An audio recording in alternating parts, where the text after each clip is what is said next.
उज्जैन के हीरामिल गार्डन परिसर में 7 दिवसीय श्रीमद् भागवत कथा धर्म ज्ञान गंगा का हुआ समापन, जहां पर गुजरात राज्य में निवास करने वाले हजारों की संख्या में देवादिदेव महादेव व महाकाल के भक्त श्रद्धालु हजारों की संख्या में उज्जैन अवंतिका शहर में पहुंचे और देव दर्शन किए और 7 दिन तक चले श्रीमद् भागवत कथा धर्म ज्ञान गंगा में उपस्थित रहे अपने परिवार के सदस्यों के साथ, जहां पर धर्म ज्ञान गंगा श्रीमद् भागवत कथा को सुना और हवन पूजन धार्मिक कार्यक्रमों में उपस्थित हुआ और फिर 7 दिन तक उज्जैन शहर में ठहर कर बाबा महाकाल भगवान श्री कृष्ण की शिक्षा के स्थल सहित उज्जैन शहर और उज्जैन जिले के सभी प्रमुख देव स्थान पर पहुंचकर देव दर्शन किए और पूजा अर्चना की और संपूर्ण विश्व का भला हो की कामना की।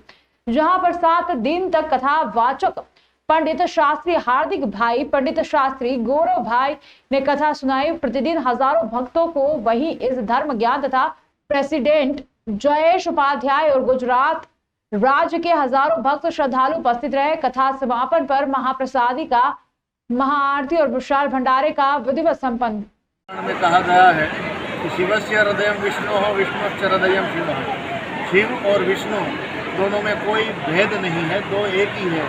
भगवान महाकालेश्वर की उज्जैन ये कवि कालिदास की नगरी है और ये नगरी में भगवान महाकालेश्वर स्वयं विराजमान है और साथ भगवान कृष्ण परमात्मा के जो यहाँ सांदीपनि ऋषि का जो आश्रम है वो भगवान की ये विद्या तपस्थली भी रही है। और भगवान शिव जी के सानिध्य में, हर के सानिध्य में भगवान हरि की कथा करने का एक ही आयोजन है। मैंने सोचा कि हम राजकोट में कथा करेंगे, एक गना पुण्य मिलेगा, लेकिन उज्जैन में कथा करने से अनेक गना पुण्य मिलता है।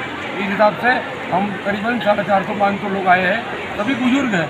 तो सबको सिर्फ कथा नहीं, कथा के साथ साथ उसे ओमकारेश्वर मंगलेश्वर, उसे बगलामुखी नलखेड़ा, मंसूर नागदा बिरला मंदिर, पशुपतिनाथ मंदिर और पूरे काल भैरव आदि मंगलेश्वर महादेव सब कुछ हमने पूरा उज्जैन घुमाया है। शिप्रा नदी में स्नान करवाया है और महाकाल के दर्शन बार बार करते हैं और हमें जीवन में धन्य मान रहे हैं। हमारे मन की इच्छा है कि महाकाल दादा झड़प से हमको वापस बुलाए और यही ऐसी कथा, ऐसा आनंद यही भागवत किनारे हो। हमारी इच्छा ऐसा है। अब हम महाकाल के दरबार में शिव कथा करेंगे।